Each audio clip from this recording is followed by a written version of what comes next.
You're listening to the Griffin Sports Insider Podcast, live from Hi-Ho Bar and Grill in St. Joseph, Missouri. It's our live weekly chat with Missouri Western coaches and athletes. Here's your host for the Griffin Sports Insider Podcast, Tommy Rezach.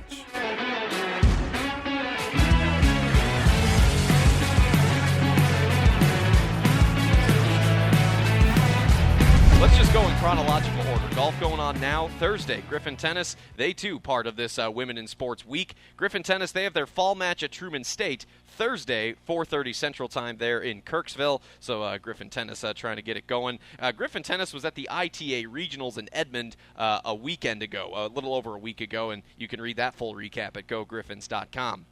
So as I said, the first event this week, it's a big one. 4th-ranked, unbeaten Nebraska Kearney Volleyball in here. Finally, they have played 13 matches, and at last we'll get to see them play at home. And what better test? Kearney looking like, let's be honest, as they always do, a national title contender. Number 4, 15-0. We play the Lopers at 6 o'clock Friday night. And former Mo West volleyball coach Marion Carbon, she'll be on the broadcast with yours truly, so hope you can tune in. And there's going to be, I know, a lot of former volleyball players in town to take that in. Friday night, Coach Plucker and his squad, they'll take on the Newman Jets at 7:30. So I know it's going to be hard to be at both at once, or so you might have to choose which one you're going to. Or if volleyball's over and you got time, head over to Spratt Stadium as they take on the Newman Jets. I should mention, not only is this homecoming weekend, not only are we marking 50 years of women's sports, it's a pink theme for all of these home events. So if you got some pink, break it out if you're able. Saturday morning, we get going early at the Griffin Cross Country Course with the second consecutive Griffin Invite with an 8 a.m. race start for our women, an 8:45 start for our men. Coach Sean Goswich is here, and we'll talk with him about that here coming up pretty soon. But I know there's a lot of pretty good teams that will be coming to our campus to compete in that. And we just roll right along. Saturday afternoon, volleyball against Fort Hays State at Looney. That is a 1 o'clock match start. I'll be on the broadcast for that. And then I'll hustle over to Spratt Stadium, Mo West football, taking on Emporia State. Both teams 1-3. Both teams not where they want to be at this point. So both teams will be playing to get right on Saturday night. It's the Hornets against the Griffins. A 6 o'clock kickoff, the pregame at 5:30 on the Griffin Sports Network. Last and certainly but not least, Griffin Soccer, previously mentioned. They'll take on the Broncos. Broncos spelled with an H for some reason. Taking on Central Oklahoma Sunday at 1 o'clock at Spratt Stadium. Griffin Soccer still undefeated at this point at 4-0-2 overall. And 0-1 in the conference. They had a pretty remarkable draw at Rogers State Friday night. Down 2-0 after the 74th minute. Down 2-0 with a minute to go, and the Griffs punch in 2 goals. I personally have never seen anything like it. 2 goals in the last 35 seconds. Come away with a draw, and I know it's not the you want to win them all, but to come out of that situation, unscathed, and you still get a point out of it in the standings. Yeah, that's a pretty good deal. We'll talk volleyball as we mentioned. Jess Fye and Noelle Sutcliffe will join us to talk about that. Tyler Fenwick will join us later on in the show to talk about football as they're back for their their third home game of the season. And Cam Peasley is here along with Coach Plucker to talk some soccer. That's all coming your way in the next hour or so. We continue from Hi-Ho Bar and Grill on our Griffin Sports Insider Podcast, just getting things started on this Monday with the head coach of men's and women's cross country for Mo West, Sean Goswich. Off from competition this past week. They were in Joplin a week ago Saturday for that Missouri Southern Stampede, where 2 teams finish in the top 8 in a field of 20+. And, of course, now Pau Valderrama, not only the MIAA Athlete of the Week, but the USTF-CCCA Track and Field Coaches Association National Athlete of the Week this past week. So, Coach, that's certainly plenty exciting. And now you're home, and as we just heard in that previous segment, just a huge week ahead for all of our teams, and you guys get to run this big one at home. Yeah, no, we're looking forward to it. It's always nice to not have to travel, compete at home, hopefully in front of a home crowd and everything. So, like you said, Powell coming off a great week, both teams finishing well last week. So we're rolling into the home meet looking to do good. Now, watching those rankings that have come out, this is a men's team. I want to talk about the men for a moment. You were preseason ranked in the nation, number 30, and we've been holding steady in the Central Region rankings. The second week of those came out last week, and the Griffins ranked 7th out of 10 teams in the Central Region. A lot of MIAA company, of course, with us there. But, in talking with you and others, it just feels like a team that's probably capable, right, of at least being in the mix for a national meet when you consider the experience of a guy like Pau or Weemach. Maybe a rhetorical question here, but what does that group have to do to kind of stay in that mix? Sure. We definitely got to keep shoring up that 5 spot, right? We've got some low sticks in Powell and Weemach. They're always going to be, knock on wood, they're always going to be there in the low scorers for us. So really just bringing the team closer together is going to be huge for us. And it all comes down to the day of, right? And the only thing that matters is how you do at regionals in order to make it to nationals. So we just got to perform when it comes to it. And this is I lapsed here, so this is the last regular season meet before MIAA, right? Correct. Cross Yep. country? Yeah. Yep. So, it's going to be critical. And the conference is in Joplin this year, right? Yes. Yeah, okay, in the month of October. Pitt. Oh, Pittsburgh. Yeah. Pitt State's hosting. They're close. They're close right? together. Well, I don't know if they'd put it that way. Fair. They would say very much opposite. But let's talk about the women's team. Finishing in 8th out of 22 teams last weekend, and 5 freshmen in that lineup, and everybody's time improved. Your veterans in Bailey Cutler, Abby Kinney, and then those youngsters behind them. And I've heard Powell and others say that our home course, it runs fast, so you feel like a chance for some more PRs and things here. Yeah, I mean that's the goal. You kind of hit the nail on the head. Having such a young squad can be tough, but those girls have really stepped up, and I give props to Abby and Bailey for kind of leading the way. So the Griffin Invite, you heard it. It's this Saturday, 8 o'clock for the women, 8:45 for the men. Second straight year with this. Last year was considered the biggest home meet in school history. So looking to kind of match that, right? It'll be about the same feel, a similar field anyway. So who's all joining us for this one from a team standpoint? Sure. I mean the big ones are going to be your Emporia States, Northwest. Even if they don't send an A squad, their P squads are really good. So your UCMs, other conference schools like that, and then. We've got some good JUCOs coming as well. Indian Hills, they've always got a great team, so it'll be a healthy mix of competition. Did I see an Indian Hills runner won one of the races you guys were competing at this fall, or am I just taking crazy pills? Likely, no. Indian Hills and Iowa Western, they're both really good community college programs, and we run into them a lot. So yeah, I thought I saw it was either in Omaha or Joplin. I'm like, whoa, there was someone from those schools right at the top. So that's pretty impressive. Okay, so.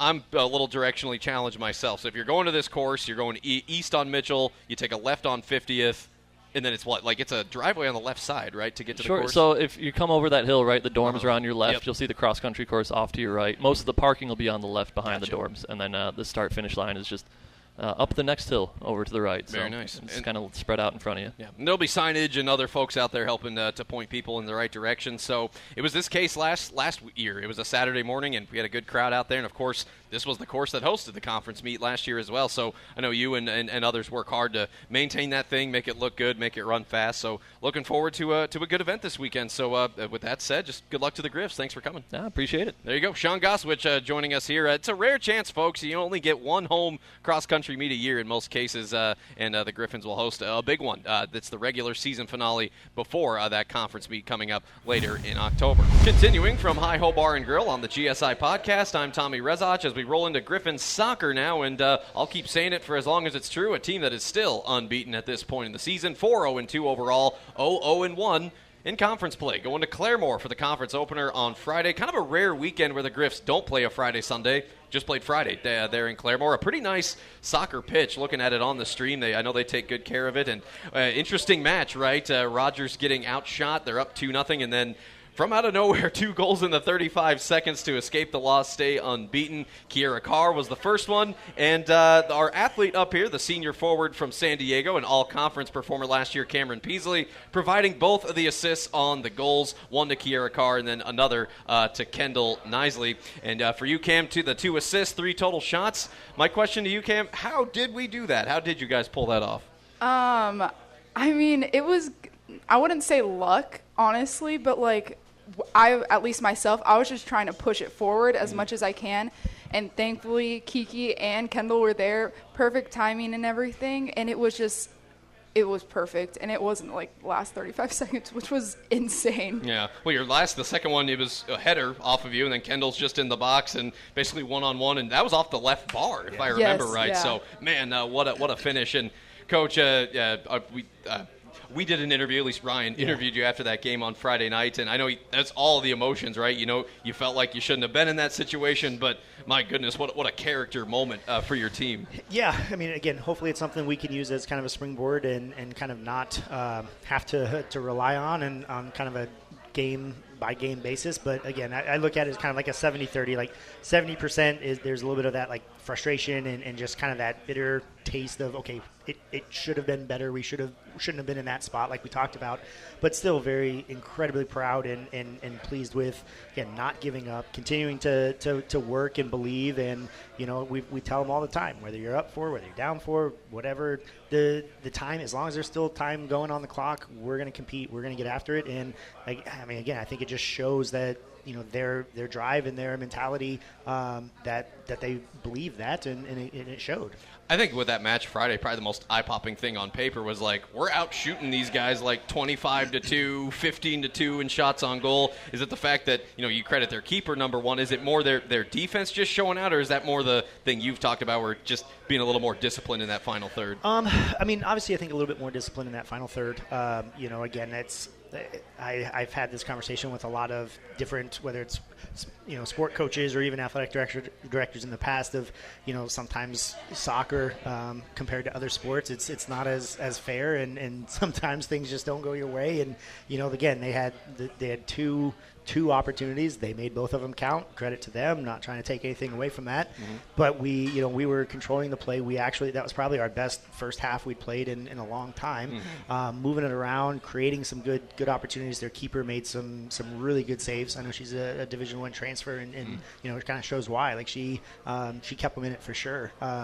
But at the end of the day, again, we have to be able to be composed. We have to be able to want to score and have that mentality to score and hopefully, again, not be in that position late.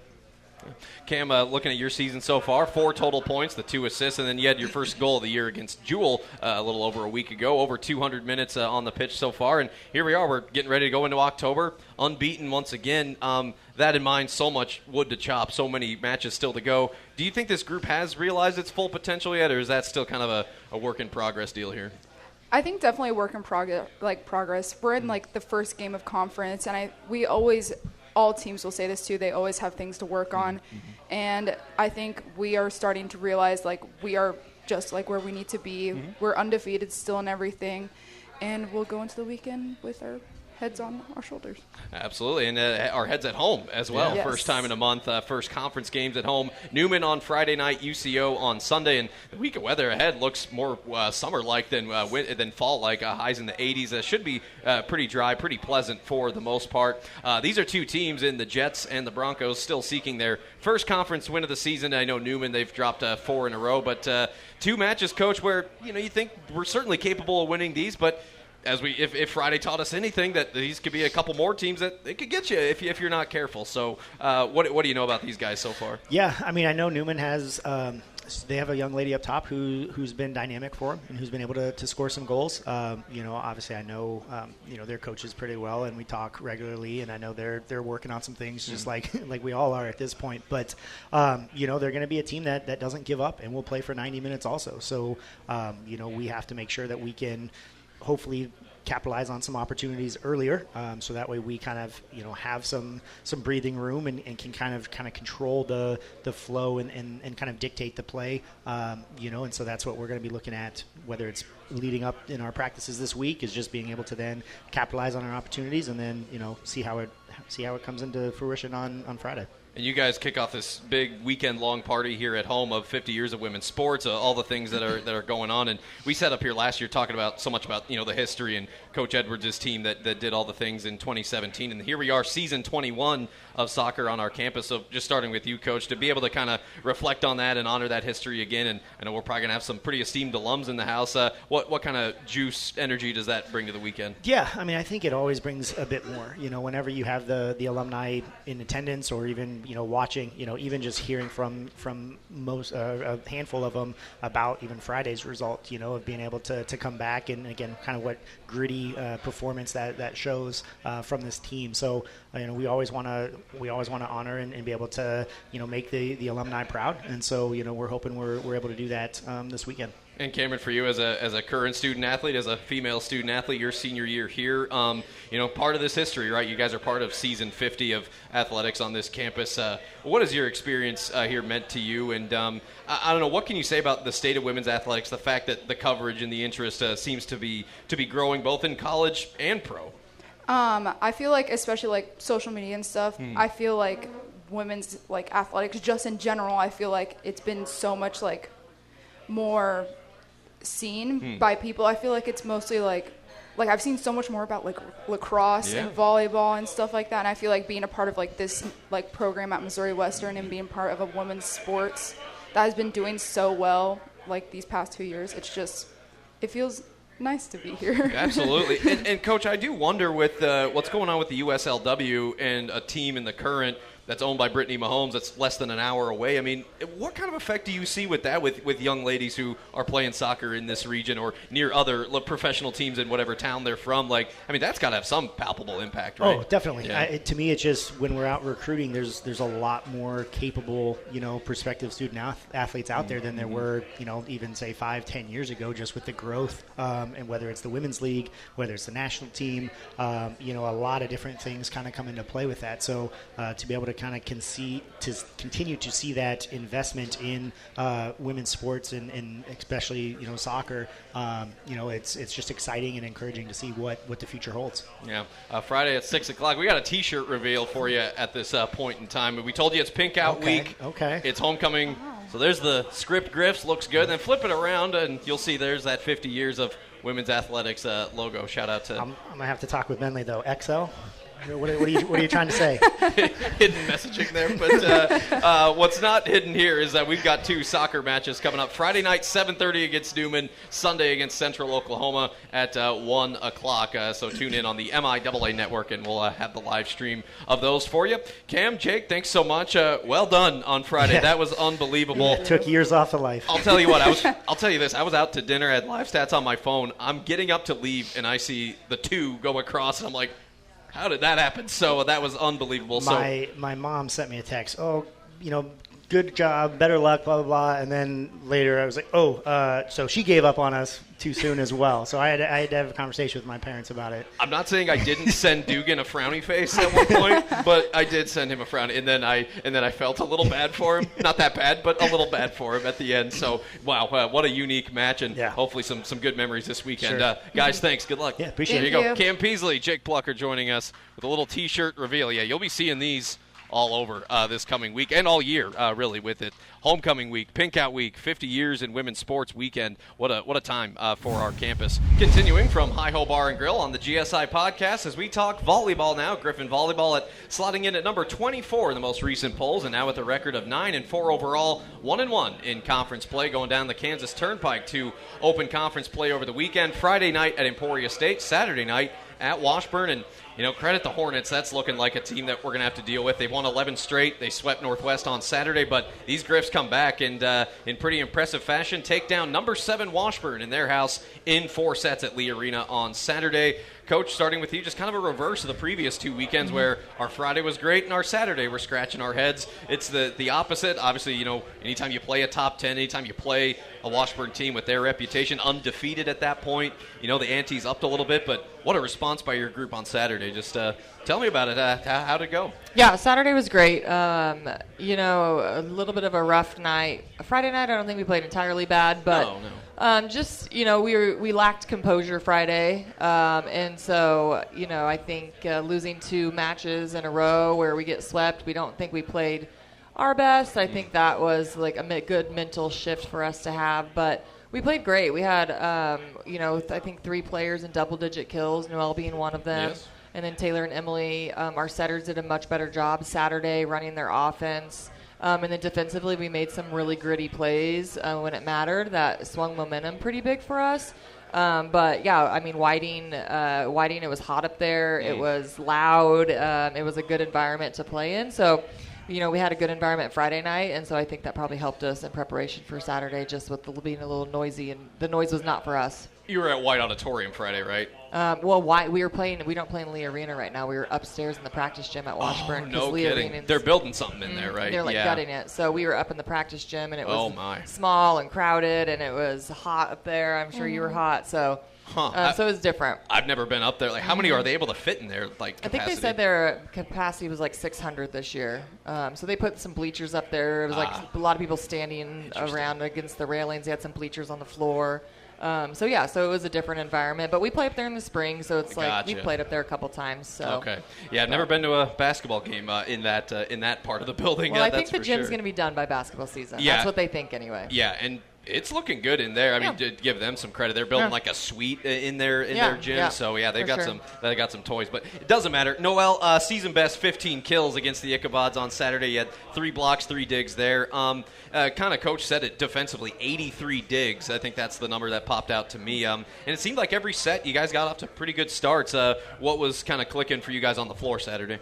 I feel like we all just flowed really well together. Everyone was able to put the balls away. We didn't rely on just one hitter, and we served really tough. We were able to keep them out of system, and then when they did get a good swing, we did a good job on defense, being able to block them or get a good dig off of that and just play a little better. I think 10 blocks for us as well up front. You were a part of that. Taylor Russell, 18 kills to lead the way on Saturday, and the Bods had won 12 straight. And now for the Griffins, it's 3 wins over ranked teams, all of which were ranked in the top 11 at the time. Noel, staying with you, you came on the scene last year as a freshman, 18 matches played, and you've played in every match so far this year. Just personally, as a player, as a person, where do you think you've grown, and how do you think this team is continuing to adapt and learn from last year and on into this year? I feel like for me, I've grown the most mentally. I think that was the biggest challenge, was coming in and just adapting to a college level, and also the speed of the play as well is a lot different. So I feel like this year I've just gotten more confidence and been able to just go out and play better. As a team, I feel like we've done a lot better this year, just all playing together, encouraging each other on the court, and I feel like we're starting to find our flow now with the new setters and have done a good job at adapting to that.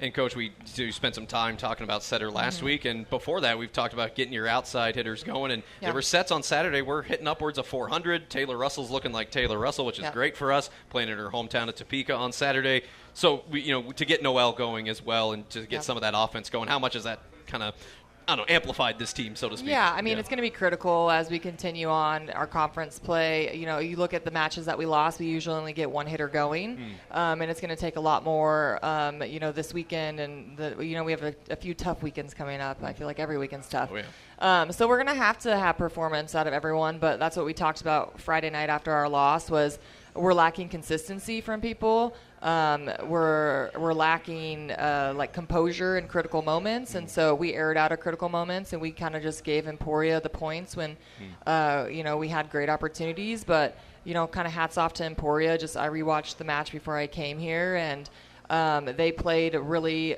clean volleyball at the end of the sets, and they didn't give us anything. They really made us work for it, and then they were just the better team. Like they figured it out, and we didn't. So yeah, and you said it. I don't think it was a particularly bad loss in the sense of all 3 sets against Emporia competitive, 25-23, 25-21. But again, it came together on Saturday, and so the Griffins do get something out of that opening weekend. And another big one. I mean, they're all big at this point. Welcome to the MIAA. 4th-ranked Kearney and Fort Hays State. You talk about a program that's turning things around. They were 12-14 a year ago. We swept them on Senior Day. Well, now Hayes is 12-2 entering the week, so it seems like everyone's better. And Kearney's same as always. They're 15-0, and they've lost 2 total sets so far this year of the Lopers, and it was over the weekend to Central Missouri and Missouri Southern. Now, it's worth noting Kearney, 2 of their wins against NAIAs, Peru and York, which are in-state rivals for them.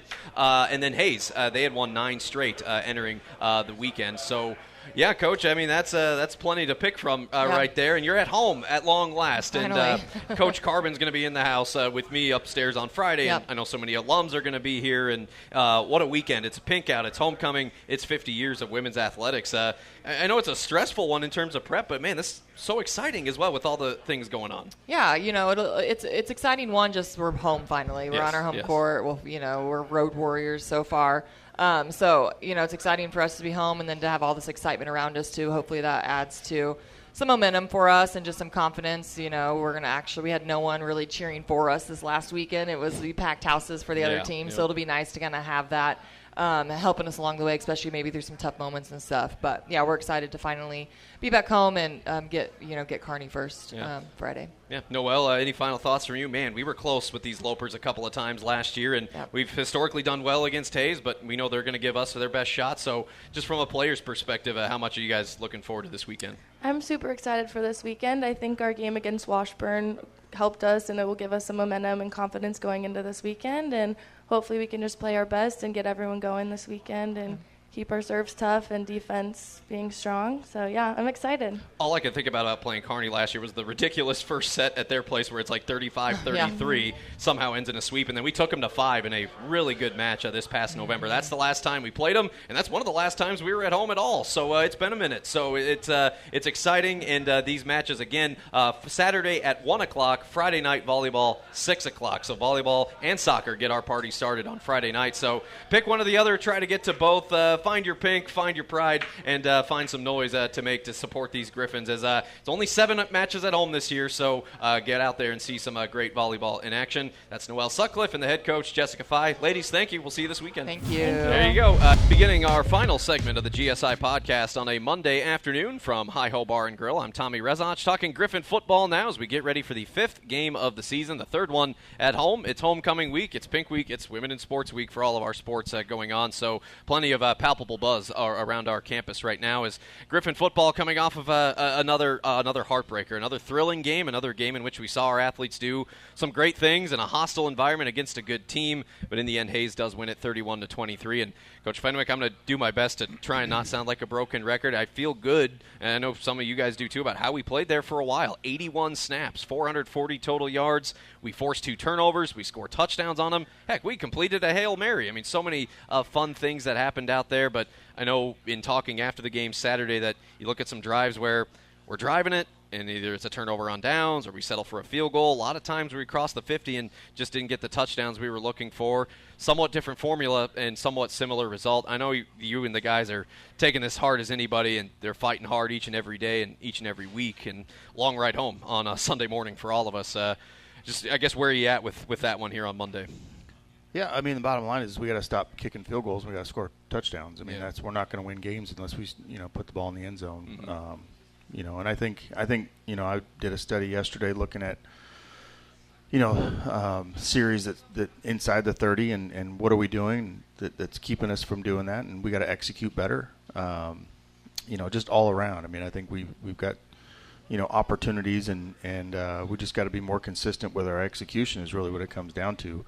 I mean, you look at, you rattled off all those stats and, things that we did on Saturday, and I mean, we can move the ball up and down the field. That's really not a problem. Right. And you look at the stats and you look at, I thought Kane played really well. Yes. Really well. I think, his completion percentage was really good. And, but, at the end of the day, you can do all that stuff, but if you're kicking field goals in this league, you're gonna get beat. But I mean, defensively, I mean, I think we gave up 67 yards rushing through 3 quarters. Correct. And then all of a sudden we gave up the big ones. I think we gave up 100, and I can't remember what the number was, but way too many in the 4th quarter. So I don't know. You look, that's what's frustrating is that we're doing all the things that we need to do other than what it takes to win. at the end of it. But happy with, I'm happy with the way that our receivers are progressing each week. I thought all those guys played well. I thought some young guys stepped up that haven't played and fit in the system really well and did some good things and helped us move the ball. So I don't know. I mean, it's frustrating. Yeah, so many boxes you feel like are getting checked, except a lot of boxes checked. Maybe that last one. And we run 25 more snaps than them and over 36 minutes time of possession. And, so it seemed like in many ways going according to plan, playing some keep away. At one point, we're winning time of possession like 31-15. I thought we ran the ball effectively against a pretty physical defensive front. But you talked about some guys stepping up. You mentioned receivers, and what a night for Crew Myers stepping in, GSI and Bryce on the shelf, and then Bryce Page played a bigger role at the tight end spot, also in slot receiver. Trayvon Holmes makes a move back to his original position at safety, gets a huge interception right before halftime. Denver Parker's out there for more snaps, season best 5 tackles, and so that's one thing you could look at. Adam Sotelo, first career start at center, that the one glimmer out of that, at least one of them, is that here's some young guys, some of whom playing out of position, and they made up for some of the guys we were without on Saturday. Yeah, so Giossi had a shoulder. Bryce Marcus, we found out Thursday, had hurt his ribs pretty good. He tried to practice Tuesday and Wednesday, and it just we got him checked out again and got some X-rays, and so we had to keep him out. So basically, I mean, Thursday coming out to practice, we were pretty thin at the slot position with those two out. Crew had been getting a bunch of reps, but we basically kind of made some adjustments, made some tweaks with some personnel stuff, and that's where Bryce Page, you saw him playing a little bit more slot receiver and doing some things with a tight end 3 receiver personnel group, but really, bouncing him out. And he's used to that. He played receiver in high school, and so that was something that he was comfortable with, and I thought he did a really good job, had a few catches, and turned it up. He's just a natural pass catcher, understands space, and so we were able to kind of mix in between Haggerty and Bryce Page, and still kind of just from a personnel standpoint get the best people that we had available. And then Crew, I thought Crew really made a name for himself and really did some nice things, showed that that he's got some speed and can run away from some people and caught some underneath stuff. And then defensively, kind of we moved Trey Holmes back to safety, just because we just felt like we needed a little bit more experience and a little bit more stability back there, just making sure we're on the same page, making sure that we're not busting coverages. And honestly, I mean, we for the most part, that the assignments and communication was way better. So by doing that brought Denver Parker back, onto the field and started him and kind of put him down in the is that outside linebacker position. Gotcha. And he's always just been a really nothing special, but he's always in the right spot. He always plays fundamentally sound.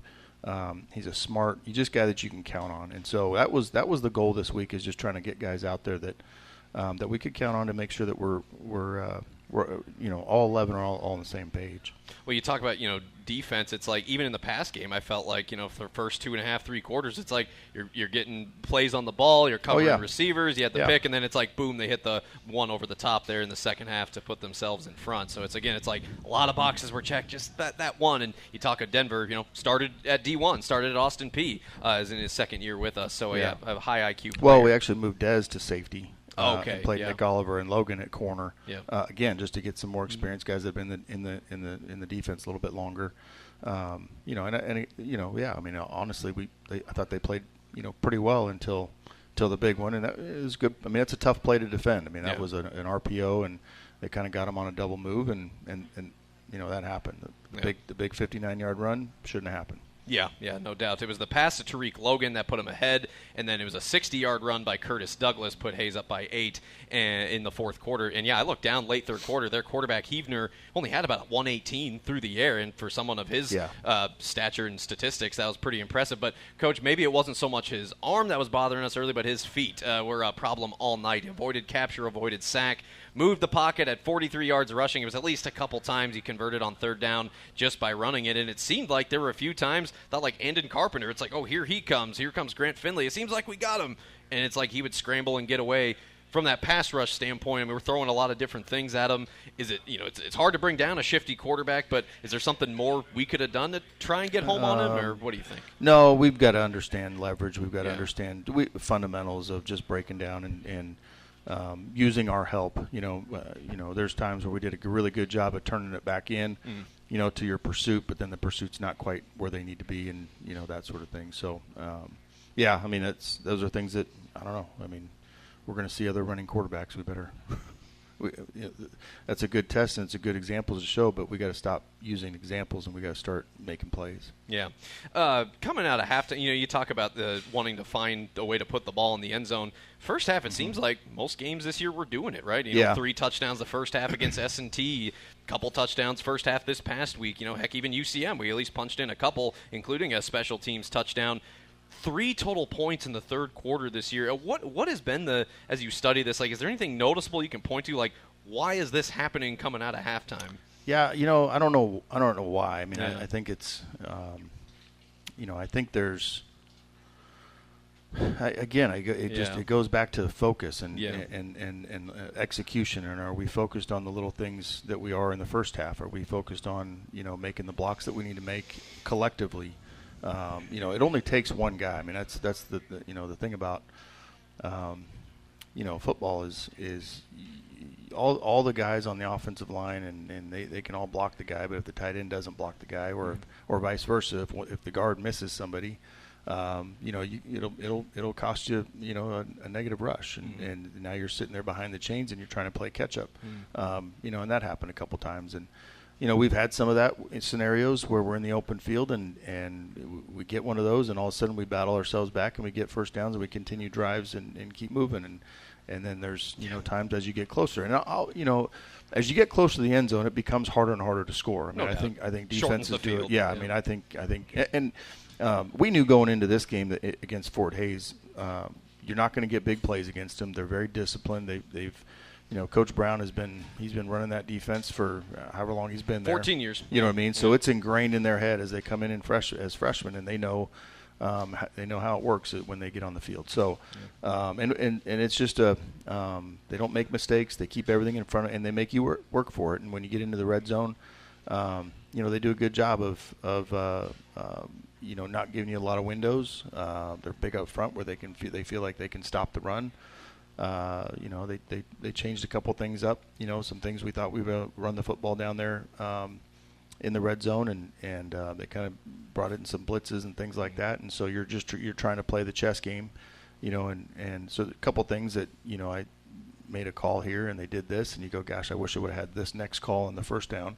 But that's the game, and so we got to try to stay ahead of that. Yeah, I've noticed from them a couple dime packages. There were times where they'll only rush 3 against us, and then it's like they'd load the box, and they got that Mike linebacker, John Johnson. That's a pretty big animal for him. And you talked about red zone. It's so deceiving on paper because it's like we're one of the best red zone teams in the country, 14 of 16 on the red zone. And you credit Spencer for hitting 3 for 3 on field goals. So even look at that, and then look at turnover margin. We're +3 through 4 games. So it's those are a couple big boxes to check there as the Griffins look for that one more. You mentioned up here last week, I know it feels like we talk about a lot of the same things during these times, but you mentioned kind of just the mental strain that these things can have.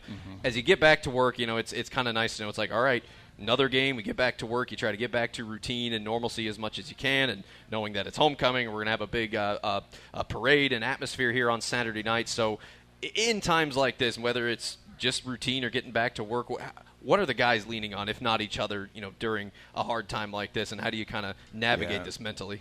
Well, we've got really good leadership, and we got good kids, and they, that was pretty demoralizing after the game. That was a rough locker room. Yeah.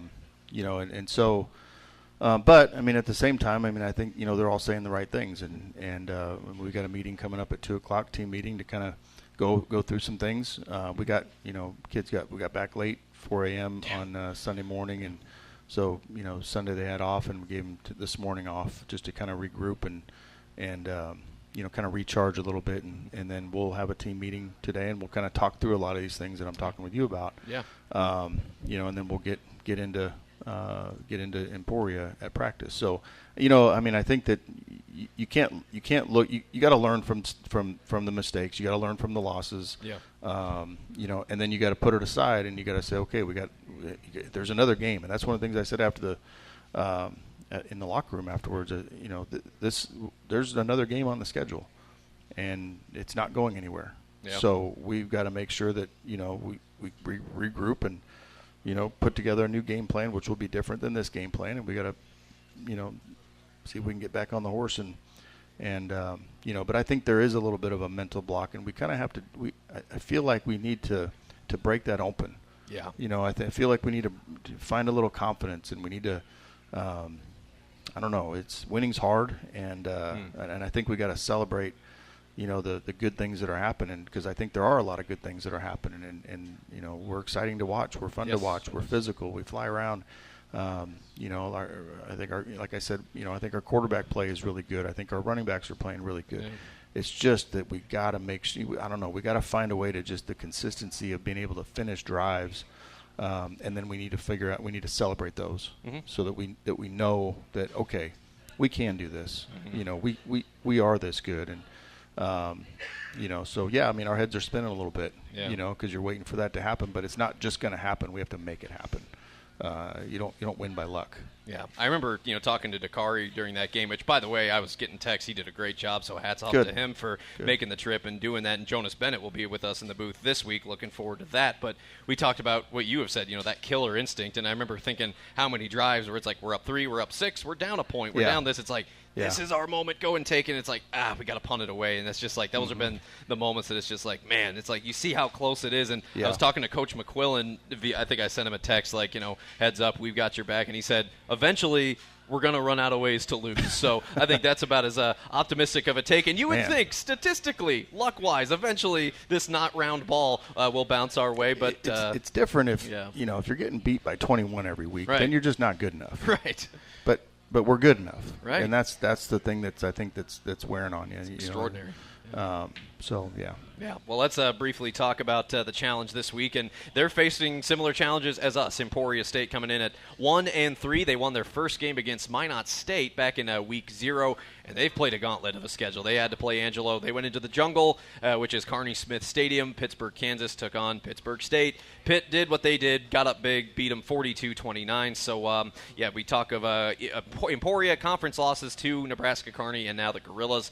They have a quarterback that's throwing it all over the yard. No, it's not Gunnar Gundy. He has exhausted his college eligibility, but they have a new quarterback who's averaging 360 pass yards a game. He's got 9 touchdowns. Lots of good receivers. And defensively, you notice moments where they do good things. They've blocked 3 kicks. They have 28 TFLs, but they are giving up. The Hornets, on average, 300 rush yards per game. Gave up almost 400 on the ground to a very good Pittsburgh State team. So I feel similarly, Coach, going into this as I did last week, that you looked at it on paper and like, okay, this is a team we can run the ball against. We're running the ball pretty soundly with our wheel of backs. I think this is a team that we can do some things against, but here's another passing attack that's going to be a dynamic one. So what are your thoughts on this game? Yeah, I mean, it's a little bit deceiving. I mean, they're throwing for a lot of yards, but that's what they do. They don't really have a lot of intentions of running the ball. I think Billy Ross has finally graduated from that program. So, and so they, their run game consists a lot of throwing the ball out to the receivers in the screen game and the now screens, and just that is their run game. And then they'll when you get out there, then they'll kind of run a little bit similar. There's a lot of similarities to what we saw against Central Missouri. They're going to be the up tempo, spread you out sideline to sideline, and so we're gonna see that. So it's a little bit scary because we when you do that, I mean, that leaves a lot of open field, a lot of open windows, a lot of space that you got to cover when you see that stuff. So. But we can't go into the same. We got to make sure. Hopefully we've grown from that Central Missouri game. Hopefully that we've been able to kind of correct some of those mistakes from that game, and you should keep growing and eliminating those mistakes as you go in. So that's going to help us. I thought that defensively, I think they've got a lot of new guys on defense.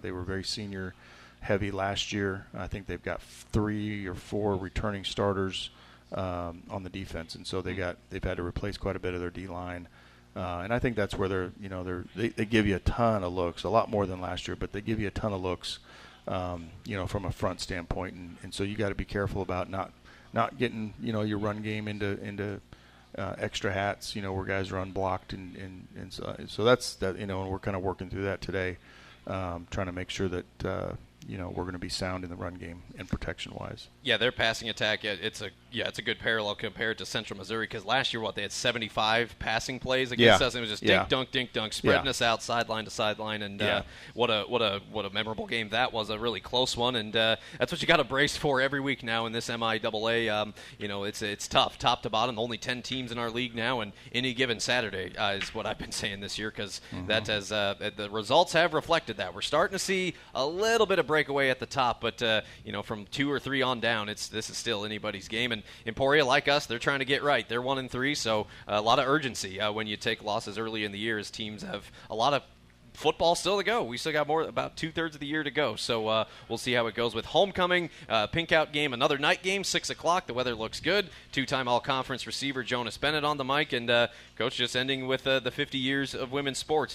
Your kids are student athletes. Your daughter was a tennis player for us, and I'm sure you've met a lot of just terrific female athletes or admins in your career. When you look at that logo and that mark, what does that mean to you in this team? Yeah, well, I mean, I think it means a lot to just the history of women in sports in general. Sure. I mean, I think that's, you're starting to see more jobs in athletics and in football. Honestly, I mean, you're starting to see more female scouts, female recruiting coordinators, football operation. You're just starting to see that, and so the experience that women have had playing sports and being a part of sporting teams, no matter what it is creating an opportunity where people are starting to see that what the advantage, and it's opened up opportunities in athletics after college, which I think is a huge deal. So, I mean, it's the fact that we're celebrating 50 years. I mean, that's pretty cool. Yeah, it is neat. And you guys did a fun thing when I was on my honeymoon. You did the